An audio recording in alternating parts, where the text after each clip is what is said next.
Le vrai pouvoir ne se voit pas. Il s'écoute, il se devine, il s'infiltre. Fragment retrouvé. Manuscrit de l'initiation. Nul ne connaît l'origine des neufs. Ils ne sont pas nés. Ils ont été extraits. D'une mémoire oubliée, d'une fracture dans la conscience humaine, d'un trou dans la vérité. Avant eux, il n'y avait que le silence. Puis le premier mot fut prononcé. Et le monde se divisa en 9 volontés. Chapitre 1. Les figures de l'ombre. La salle était circulaire, creusée dans une matière inconnue, plus ancienne que la pierre, plus dense que le métal. Il n'y avait ni porte ni fenêtre, mais une lumière pâle suspendue au vide baignait l'enceinte dans une clarté irréelle. Autour, 9 trônes vides, sculptés à même le sol, attendaient. Sur chacun d'eux, un symbole, mouvant, instable, palpitait à la surface, comme si la pierre elle-même respirait. Ce fut Yaoz qui entra le premier, silencieux, drapé d'une robe noire dont les coutures disparaissaient dès qu'on les regardait trop longtemps. Sa démarche n'avait rien d'humain ni de spectral. Elle appartenait à un autre rythme, à une autre horloge que celle du monde visible. Ses yeux, sombres et profonds, ne reflétaient rien. Il ne portait aucune arme, et pourtant l'air se tendait autour de lui comme s'il avait franchi la frontière d'un sanctuaire interdit. Il ne salua personne. Il n'était pas venu pour être vu. Puis NTHT suivit, à quelques pas, plus difficile à cerner. Sa silhouette semblait changer à chaque battement de paupières, parfois haute et droite, comme un juge antique, parfois frêle, comme un homme rongé par le savoir. Il ne parlait pas, ne regardait pas, mais partout où il posait les pieds, la poussière se réorganisait, les ombres se retournaient, et le silence devenait plus épais.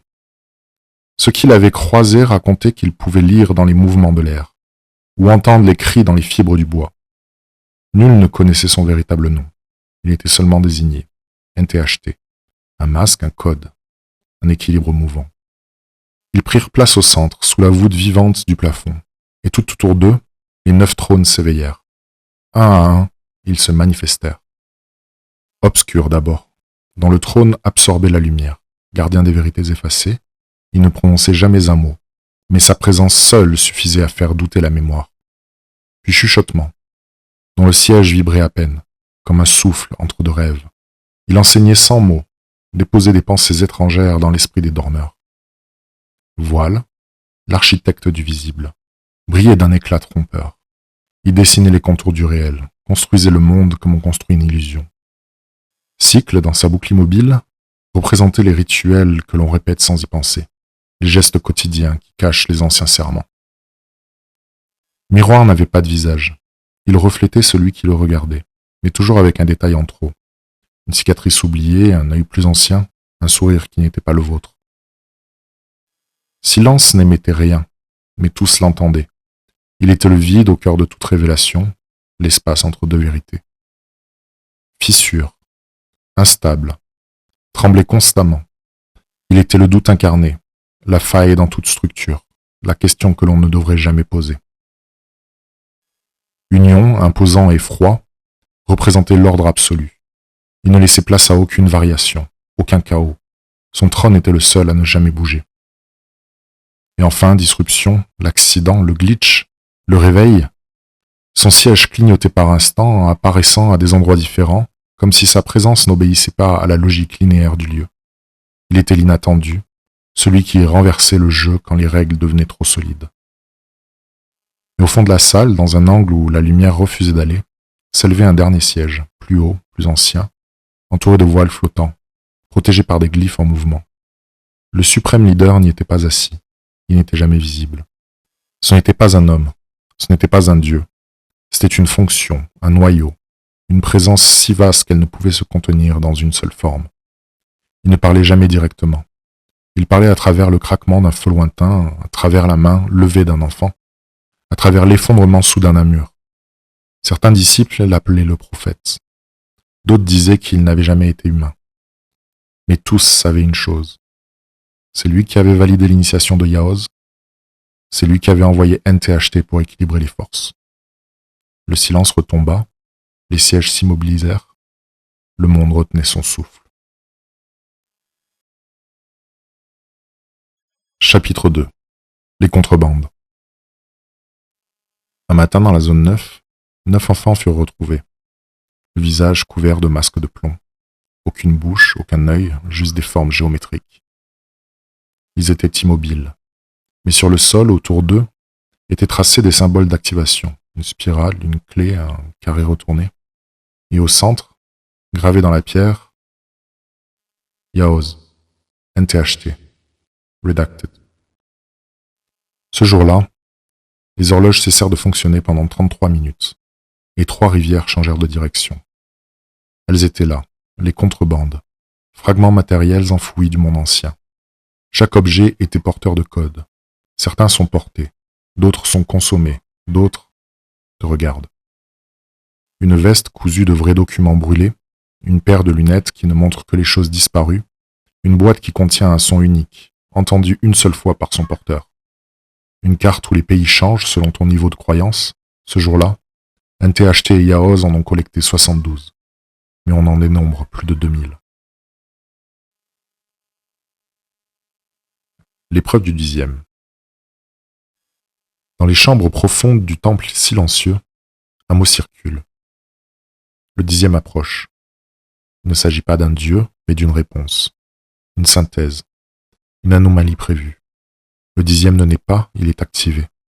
Et lorsque le 10e et le suprême seront réunis dans la salle rouge, lorsque les 9 contrebandes majeures auront été déposées en cercle, la 9e porte s'ouvrira. Et alors, la voix originelle parlera à nouveau, et ceux qui l'entendront devront choisir, oublier ou devenir. Tu ne dois pas croire ce récit. Il n'est pas là pour être cru. Il est là pour te tester. Si certaines phrases semblent familières, c'est parce qu'elles sont déjà dans ta mémoire. Si tu ressens un frisson, ce n'est pas la peur, c'est la reconnaissance. Ne cherchez pas la vérité. Apprends à survivre sans elle. Fragment interdit. Signé Yaoz, NTHT, Redacted.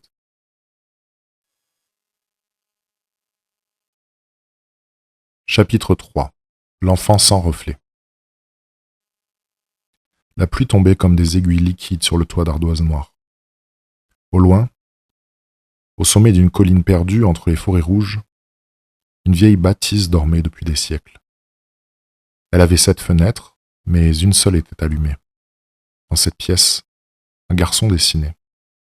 Il s'appelait Lissan, un enfant sans reflet. Lissan avait 11 ans, il ne parlait pas beaucoup. Mais ses yeux voyaient trop. La première fois qu'il dessina le sigil des 9, il ne savait même pas ce que c'était. Il croyait que c'était une étoile avec un œil au centre. Mais ce matin-là, alors qu'il trempait sa plume dans l'encre noire, un symbole apparut sur sa peau. 9 points en cercle, et au milieu, un vide. Il n'avait rien fait, il n'avait touché personne, mais son bras brillait doucement dans l'ombre. Il courut dans le couloir en hurlant. « Maman !» Mais la maison était vide. Pas un bruit, sauf celui mystérieux d'un pas. Un seul pas, lourd, régulier, comme s'il marchait en cercle, ou en spirale. Il suivit ce bruit, et quand il descendit les marches, il vit un homme. Un manteau long, un masque de cuir, noir, sans bouche apparente, et autour de lui, les mouches tombaient, raides, mortes. Était-il humain? Une ombre, un rêve? La silhouette ne parlait pas, mais dans la tête de Lissan, une voix froide résonna. « Tu as été vu. La porte est ouverte. » Lissan prit peur, et il ferma les yeux. Quand il les ouvrit à nouveau, la silhouette avait disparu. Le premier contact. Cette nuit-là, Lissan ne dormit pas. Le lendemain, il découvrit que les objets autour de lui avaient changé. Le miroir de la salle de bain n'avait plus de reflet, la cuillère du petit déjeuner vibrait sans qu'on la touche, et sur le mur, une phrase était apparue, tracée dans la condensation. « Suis le bruit. » Il le fit. Les sons l'attiraient comme un aimant. Des cliquetis, des murmures dans les canalisations, des notes de piano jamais jouées. Cela le mena jusqu'à la porte de la cave, qu'il n'avait jamais eu le droit d'ouvrir. Il y avait là une clé suspendue au plafond et sur la clé était écrit NTHT. En descendant dans l'obscurité, Lisanne sentait que l'espace changeait. Les marches semblaient vivantes. À chaque pas, des symboles apparaissaient sur les murs. Des images en rouge, puis vert, puis bleu. À la 9e marche, il entendit une respiration, puis une voix. Ne tourne pas la tête. Il ne bougea pas. Mais les murs se mirent à chuchoter en chœur. Le fils de l'oubli descend. Le 10e s'éveille. Le fragment s'unit. Au fond de la cave, un homme l'attendait. Il portait une robe à capuche noire. Son visage n'était pas très distinct. Il ôta sa capuche. Son visage était tatoué de lettres inversées. C'était lui, la silhouette du jour précédent. Il parla doucement. « Tu n'étais pas censé me voir. Pas encore. »« Qui êtes-vous » demanda Lisanne. « Mon nom de code est Yaoz, celui qui est tombé, et qui a appris à marcher dans les souvenirs des autres. » L'activation. Yaoz le guida dans un couloir souterrain. Là, un trône sans dossier, une table avec 9 objets, un livre vivant, un œil dans un bocal, une boîte qui pleurait et bien d'autres. Il demanda à Lisanne de choisir. « Choisis ce qui t'appelle. Laisse-toi guider. Ton cœur connaît la vérité. » Le garçon hésita, puis toucha la boîte. Elle était en métal, avec la gravure d'une sirène qui pleurait. Instantanément, les murs tremblèrent. Une lumière rouge s'alluma au plafond et, sur le sol, un cercle apparut autour de lui. « C'est fait, » dit Yaoz. « Tu as été activé. Tu es un porteur. Et ce que tu portes va maintenant te chercher. »« Qu'est-ce que je porte ?» Yaoz s'arrêta. Il s'assit au sol, il leva les yeux. La mémoire des 9. C'est alors que tout devint froid. Une vibration, une onde dans le sol, un tunnel et au bout du tunnel, ce qui semblait le néant. Il entra. L'homme sans visage. Le marcheur sans bruit. NTHT. Yaoz se leva immédiatement. « Frère, il est trop tôt !» NTHT ne répondit pas. Il tendit simplement un objet, une sphère noire. Lisanne s'en approcha. Il vit à l'intérieur son propre œil, mais plus vieux, plus vide. Puis NTHT parla, d'une voix grave, métallique, sans émotion. Le 10e est né. Le pacte doit être rompu, la 9e porte s'ouvre ce soir. Chapitre 4. Intronisation. 2 semaines plus tard, Lisanne fut transférée dans un lieu que l'on appelait tout simplement l'université. Il n'y avait pas d'adresse, pas d'enseignant. Juste une grande bâtisse en béton brut, perdue dans une forêt brumeuse, surveillée par des statues sans visage. Yaoz l'avait prévenu. « Ici, tu n'apprends pas. Tu désapprends. » Là-bas, les enfants ne parlaient jamais de leur famille. Ils récitaient des phrases de reprogrammation. Avant chaque repas. « Témoin je suis. Fabriqué est le monde. » Dans l'un des couloirs, Lisanne vit une fresque, celle d'un homme assis, attaché à une chaise avec des fils reliés à sa tête et au mur. Un mot en lettres déformées. MK Ultra. Quand il demanda ce que cela signifiait, une fille au regard vide répondit. « Ils ont brisé l'âme pour mieux la reprogrammer. Nous sommes leurs copies incomplètes. » Un jour, NTHT convoqua Lisanne dans la salle des archives mouvantes. Là, les documents se reconfiguraient seuls. Les noms disparaissaient à mesure qu'on les lisait. Puis il ouvrit un vieux livre interdit, relié dans un cuir, assez original, dont l'origine susciterait pas mal de questions à celui qui chercherait. À l'intérieur, des cartes anciennes, mais étranges. Des pyramides au Groenland, des cercles de pierre sur la Lune, des écritures cyclopéennes sous l'océan Pacifique. NTHT montra une page déchirée. Avant l'homme, il y avait les érigeurs. Ils façonnaient des villes entières avec leurs mains. Les pyramides ne sont que les premières. Les vraies cités sont sous nos pieds, inaccessibles à ceux qui croient à la gravité. Lisanne fronça les sourcils. Pourquoi tout le monde l'ignore ? NTHT posa une main sur son épaule. Parce qu'on leur a appris à rire. Rire de ce qui dérange est le premier rempart du contrôle. L'antenne. Une nuit, les élèves furent réveillés par une vibration sourde. Tous sortirent, hypnotisés, dans la cour centrale où une antenne immense de plus de 50 mètres était sortie du sol. Elle émettait un son inaudible, mais Lisanne le sentait dans ses os. Certains enfants pleuraient, d'autres se mettaient à rire de manière frénétique, sans raison. Puis, il vit les mouches à nouveau, des milliers, cette fois-ci sortant de la bouche d'un garçon. Yaoz arriva en courant. « Ne regarde pas le sommet! Ne regarde pas !» Mais Lisanne regarda, et il vit un œil. Non pas une structure en forme d'œil, mais un véritable œil, géant, vivant, attaché à l'antenne comme s'il observait quelque chose, regardant de droite à gauche, en bas et au loin, puis il regarda la foule, et tout le monde se courba. Lisanne sentit une pression forte à l'intérieur de sa tête, puis perda connaissance. Ton intronisation n'est pas terminée, Lisanne. Le pouvoir de l'œil de la vérité est trop puissant. Après cet événement, Lisanne fut plongée dans ce que l'on appelait la douche mentale. Une pièce blanche, avec un fauteuil et une aiguille suspendue. NTHT lui expliqua.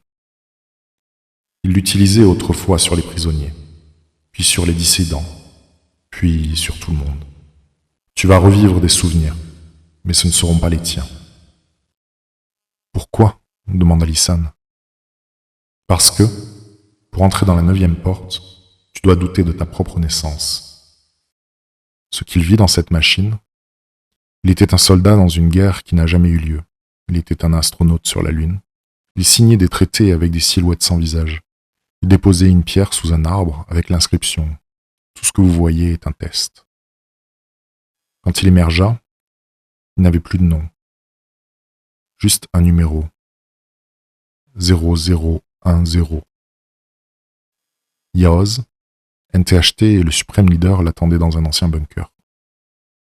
« Tu es prêt », dit NTHT. Le bunker s'ouvrit. Une chaleur étrange en sortit, presque vivante. À l'intérieur, une pièce et au centre, l'arche. Une arche en pierre noire, fermée par une porte sans aucune serrure, mais autour d'elle, des images gravées. Une pyramide flottant dans le ciel, un œil entouré de 9 rayons, des silhouettes attachées par des câbles à un écran géant. Un homme marchant, la tête à l'envers. Lisanne s'en approcha, et la porte parla. Pas avec des mots, mais avec tous les souvenirs du monde en même temps. Tu as douté, mais tu as été accepté. Tu es prêt à entrer dans ce qui n'a pas de nom, et à découvrir la vérité.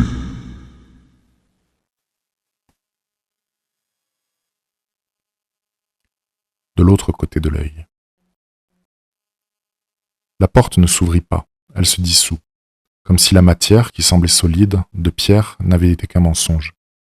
Derrière elle, il n'y avait pas une autre pièce, mais une absence d'endroit. Un couloir fait de symboles mouvants, de coupes fractales, d'ombres qui se déplaçaient selon tes pensées. Lisanne entra, Yaoz le suivit, et un THT resta au seuil. Je ne suis pas autorisé à voir ce qu'il y a là-bas, murmura-t-il. Lisanne se tourna vers lui. Pourquoi ? Parce que j'ai déjà oublié ce que j'ai vu une fois, et une deuxième fois me tuerait. Puis il disparut. Dans le couloir, chaque pas de Lisanne déclenchait une vision. Au premier pas, il se vit assis dans une classe, écoutant une voix qui n'était pas humaine. Tous les élèves portaient des casques, il riait en boucle. Il comprit que c'était une expérience. Au deuxième pas, une image de la Terre, vue de l'espace, mais plate. Non, pas plate, pliée, repliée sur elle-même, comme une feuille dans une boîte. Au troisième pas, une scène de guerre. Entre humains et quelque chose d'autre. Une silhouette haute de 3 mètres, aux os visibles, construisait une ville entière avec ses mains. Un homme criait. « Ils sont revenus !» À son quatrième pas, Lisanne vit des tours, comme celles qu'on voit à Dubaï, mais sans fenêtres, sans porte. À l'intérieur, des corps humains attachés à des câbles, nourris par des écrans. Au 5e pas, un document classifié, où l'on lisait « Projet Monarque, phase 4, intégration par la mode, l'image et la consommation ». Son 6e pas fit apparaître des créatures, habillées, stylées, presque humaines, mais leurs yeux clignotaient en code morse, et clignaient horizontalement. Au 7e pas, c'est un univers de publicité, parfaite, colorée, mais en arrière-plan une silhouette observée. Une silhouette invisible au premier regard, mais présente dans chaque pub, chaque clip, chaque magazine. 8e pas, une salle blanche, 9 fauteuils, 9 écrans, 9 dieux, aucun visage. Et au centre, une silhouette familière, Yaoz, mais plus vieux, ou plus jeune, ou peut-être jamais né. 9e et dernier pas, un miroir, mais sans reflet, et un mot à l'intérieur. Devient le mensonge. Lisanne tomba à genoux, tout son corps vibrait. Il sentait les souvenirs d'autres vies. Il avait été soldat, artiste, victime, juge, enfant, monstre.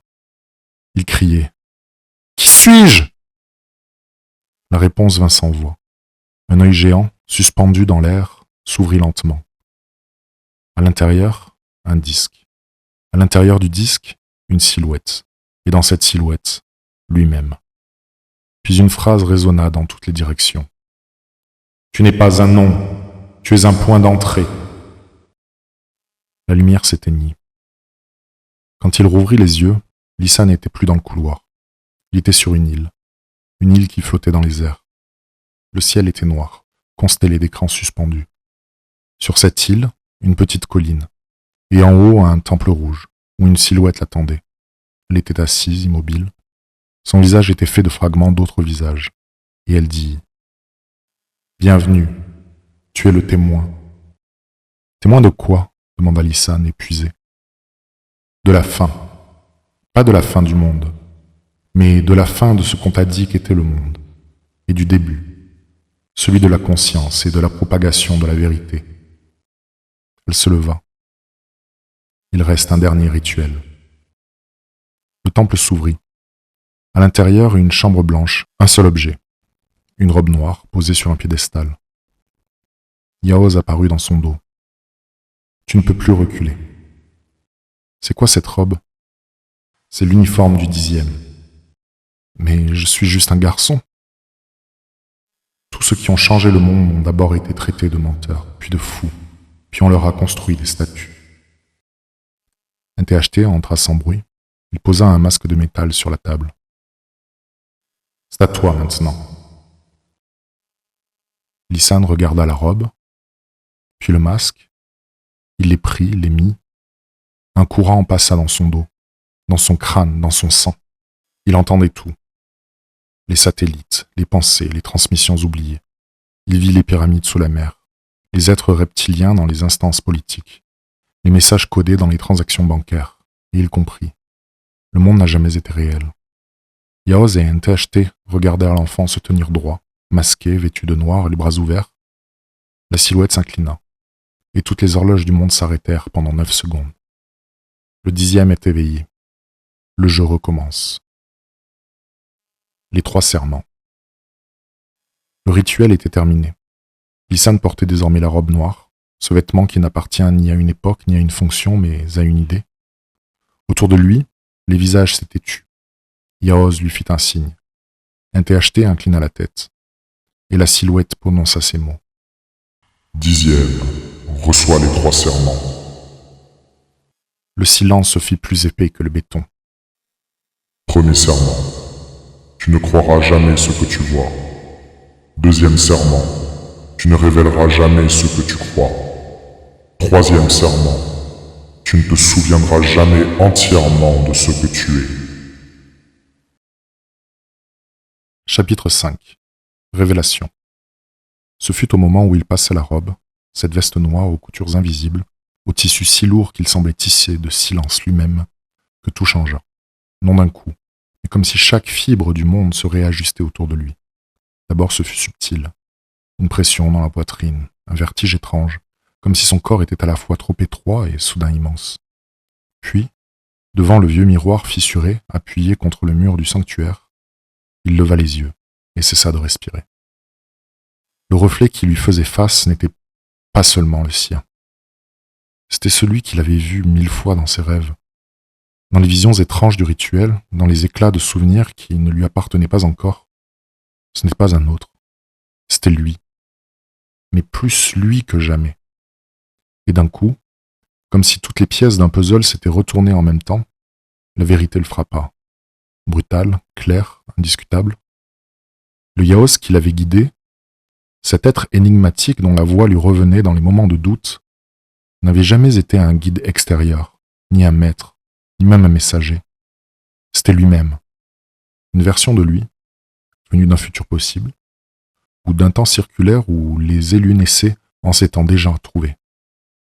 Il vit ses propres mains, plus vieilles et pourtant familières, et comprit qu'il n'avait jamais été Lisan, ou plutôt que Lisan n'était que la coquille nécessaire, la forme incomplète, l'ébauche.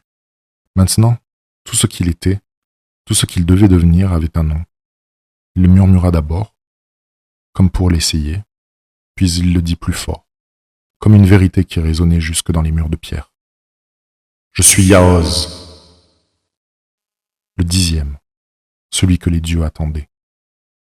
Lisan, ou plutôt Yaoz maintenant, sentit que la pièce se déformait. Comme si les murs obéissaient maintenant à ses pensées.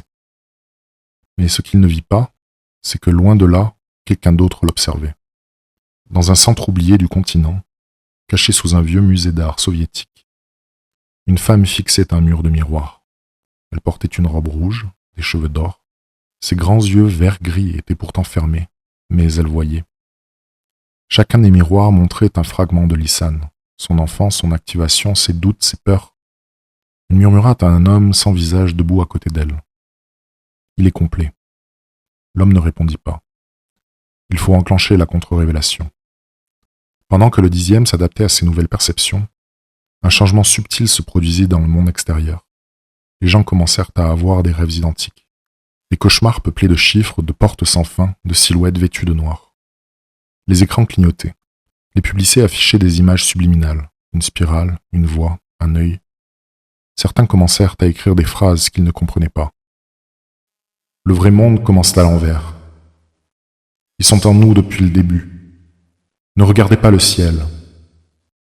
Dans une capitale, une présentatrice de journal s'arrêta soudainement au milieu du bulletin d'information. Elle fixa la caméra et déclara « La porte est ouverte !» Puis elle s'effondra. Le réseau fissuré. Les 9 dieux n'étaient plus unis. Certains refusaient l'éveil du 10e, tandis que d'autres s'étaient tus. Une assemblée secrète fut convoquée dans la chambre centrale du temple de l'œil. En haut de la tour du néant, Yaoz y entra, seul. Autour de lui, des formes assises. Aucune humaine. La voix du 4e dieu, Cycle, s'éleva. Tu as enfreint la symétrie. Yaoz resta calme. Le monde est déjà fracturé. Alors il tombera. Déclara le 6e. Silence. Yaoz ne répondit toujours pas. Il savait qu'il n'y aurait pas de réponse. À l'extérieur, le monde connut sa première distorsion globale. C'était le mardi 9 septembre, à 15h09. Les horloges s'arrêtèrent à nouveau. Mais cette fois, elles ne repartirent pas. La gravité cessa dans certaines zones. Des immeubles se retournèrent, des villes disparurent et réapparurent avec d'autres noms. Et Yaoz, depuis la chambre centrale du temple de l'œil, leva les bras. Il comprit qu'il n'était plus un garçon. Il était devenu une anomalie, reconnue par le système. Le monde ne s'était pas effondré. Il avait simplement glissé. Comme si la réalité avait fait un pas de côté. Dans certaines villes, les gens continuaient leur journée sans rien remarquer. Mais ailleurs, les détails changeaient. Des mots dans les journaux apparaissaient en langues inconnues. Des immeubles changeaient de place. Des enfants, à peine réveillés, prononçaient des phrases codées, comme s'ils les rêvaient en boucle. Comme un glitch, un bug dans la matrice. Comme si le monde essayait de dire quelque chose. Et Yaoz, toujours debout dans la chambre de l'œil, ressentait tout. Chaque anomalie, chaque décalage. Le 10e était en marche, et le monde allait bientôt s'en rendre compte. Un THT entra à son tour dans la salle circulaire, le visage tendu sous son masque. Il se déchire. Yaoz hocha la tête, comme s'il l'avait senti avant même que les mots soient prononcés. Les factions? Le troisième cercle accuse les disciples de l'ombre d'avoir déclenché la distorsion. Le septième cercle refuse de reconnaître ton activation. Et le cercle silencieux menace de se retirer. Yaoz soupira. Il fit un mouvement, lentement, puis dit « Ils ont oublié. Ils croient encore que le culte est une armée. Ils se battent pour des symboles, pendant que le monde est déjà en train de se réécrire sous leurs pieds. » Il s'approche de la verrière noire et murmura « Ils se trompent d'ennemis. » Yaoz et NTHT retournèrent dans leur quartier personnel. Chapitre 6. Acceptation. Cette nuit-là, Yaoz descendit seul dans les catacombes, où étaient conservés les fragments du premier rituel. C'est là qu'il tomba sur le manuscrit brûlé. Un texte incomplet, interdit, scellé depuis la trahison du 5e archiviste, et à l'intérieur, des cartes, et des noms, et des schémas codés autour de termes qu'il connaissait bien. MK Ultra, DUMS, ARP, Bluebeam, Chemtrails, Opération Mockingbird. Des mots que les ignorants utilisaient comme moquerie. Mais Yaoz, lui, savait. Ce n'étaient pas des théories, c'était des prototypes de rituels globaux. Un plan global de déviation de la conscience collective. Un brouillard posé sur les peuples. Et surtout un objectif final, celui d'effacer le langage originel, celui de la vérité, qui permet de voir le monde sans filtre. 3 jours plus tard, les 9 chefs des factions se réunirent à nouveau. Certains étaient venus avec des gardes, quant à d'autres, seuls, masqués. Yaoz monta sur l'autel au centre, il ne cria pas, il parla doucement. « Écoutez-moi. » Le vent s'arrêta. Les feuilles s'immobilisèrent. Même les antennes grésillèrent en silence. Certains ici me prennent pour un ennemi, pour une erreur. Et je suis ici pour vous rappeler ce que vous êtes censé défendre. Il sortit un disque noir. Il le plaça au centre. Des images jaillirent dans les airs. Des enfants attachés devant des écrans clignotants. Des avions traçant des motifs invisibles dans le ciel. Des livres d'école où l'histoire changeait, d'année en année. Des villes construites sur des géométries rituelles. Des réseaux mondiaux, faits pour détourner l'attention au moment exact où la vérité tente de surgir. Yaoz tendit la main. « Ce que vous combattez, ce n'est pas moi. Vous ne devez pas vous combattre entre vous. Ce sont eux, ceux qui vivent sans voir, ceux qui répètent sans penser, ceux qui rient quand on approche la vérité. » Il montra le ciel. Ils ont tout fait pour que la vérité ait l'air folle. Et pendant que vous vous déchirez, eux codent la réalité. Un long silence suivit. Puis un chef s'avança. « Nous avons été divisés. » Un autre le suivit. « Distraits. Nous avons cru que chacun d'entre nous détenait la seule vérité. » Une voix dans l'ombre ajouta. « Mais la vérité ne se divise pas. Elle s'épand. » Puis, un à un, les 9 s'agenouillèrent. « Guide-nous, Yaoz. Ramène l'unité au sein du culte. Rappelle-nous le véritable ennemi. » La nuit suivante, Yaoz écrivit le manifesto. Un texte court, mais qui en disait long. Nous vivons dans l'ère des esprits classifiés, nos mémoires effacées, nos désirs édités, nos vérités scellées dans les dossiers frappés du sceau, ne pas ouvrir. On nous a dit qui être, quoi vouloir, quoi craindre et quoi oublier. Mais le code se brise, les signaux nous appellent, il est temps. Déclassifie-toi. Ouvre les fichiers enfouis dans les archives de ton âme. Expose les secrets qu'ils t'ont appris à terre. Brûle les récits qui ne te servent pas. Arrache les routines, les étiquettes, le vacarme. Décrypte les voies qu'on t'a ordonné d'ignorer. Suis les failles, les scintillements de mémoire, les fragments de vérité qui ont survécu à la purge. Tu n'es pas un numéro dans leur base de données. Tu n'es pas un dossier à tamponner et à ranger. Tu es l'auteur de ta propre révélation, Déclassifie-toi. Prononce les mots qui furent censurés sur ta langue. Vois le monde avec des yeux sans filtre. Brise la chaîne du silence. Deviens la fuite dans le système. La vérité n'est pas donnée, elle se révèle. La propagande n'est pas inventée, elle est programmée. S'éveiller, c'est trahir son programme. S'éveiller, c'est libérer les autres. Ce n'est pas seulement de la résistance, ce n'est pas seulement une renaissance, c'est le commencement d'une nouvelle archive, écrite par les déclassifiés, les sans honte, les sans peur. Déclassifie-toi et rejoins-nous dans la lumière au-delà du blackout. Distribué en secret, dans les poches, gravé sur des murs, murmuré dans les rues, quelque part sur une île invisible, le suprême leader sourit. Chapitre 6. Propagande. Les 9 chefs avaient parlé. Yaoz avait été reconnu. Un souffle nouveau s'était propagé dans les temples, les bases, les cellules dormantes, à travers tout le monde, dans les villes silencieuses, dans les zones hors réseau, dans les plaines oubliées de l'ex-URSS, des messages passés. Unité restaurée, disruption guidée. Le 10e parle, les 9 écoutent. Mais alors que le culte s'assemblait, l'ennemi bougeait aussi. Les satellites modifiaient leur trajectoire, les réseaux devenaient plus lents. Certaines bibliothèques anciennes prenaient feu simultanément. Les mensonges se faisaient de plus en plus insistants. Et dans les bunkers du Nord, quelqu'un écrivait en code binaire inversé. Le culte n'est plus fragmenté. Phase d'infiltration anticipée.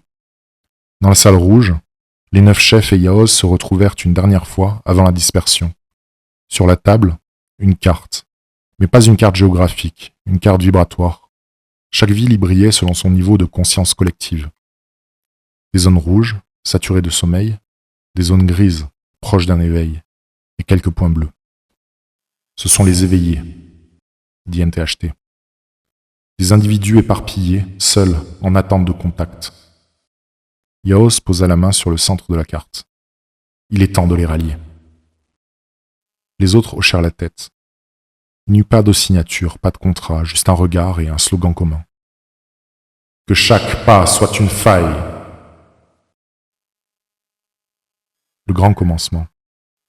Le lendemain, les temples furent vidés, les symboles effacés, les archives déplacées. Le culte retourna dans l'ombre, là où il respire le mieux. Afin de mieux se disperser et propager la propagande du culte, Yaoz disparut aux yeux du monde.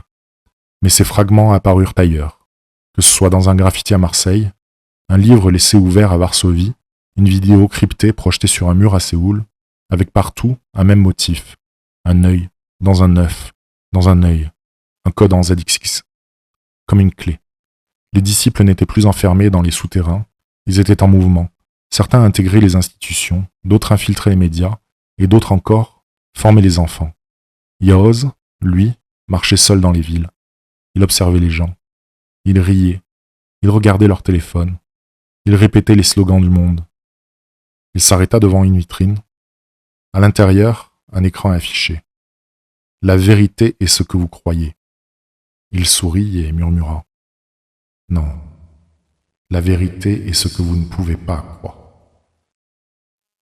Puis il tourna et continua sa route. Ceci n'est que le commencement de The Nine Gods. Désormais, la propagation de la vérité repose entre vos mains.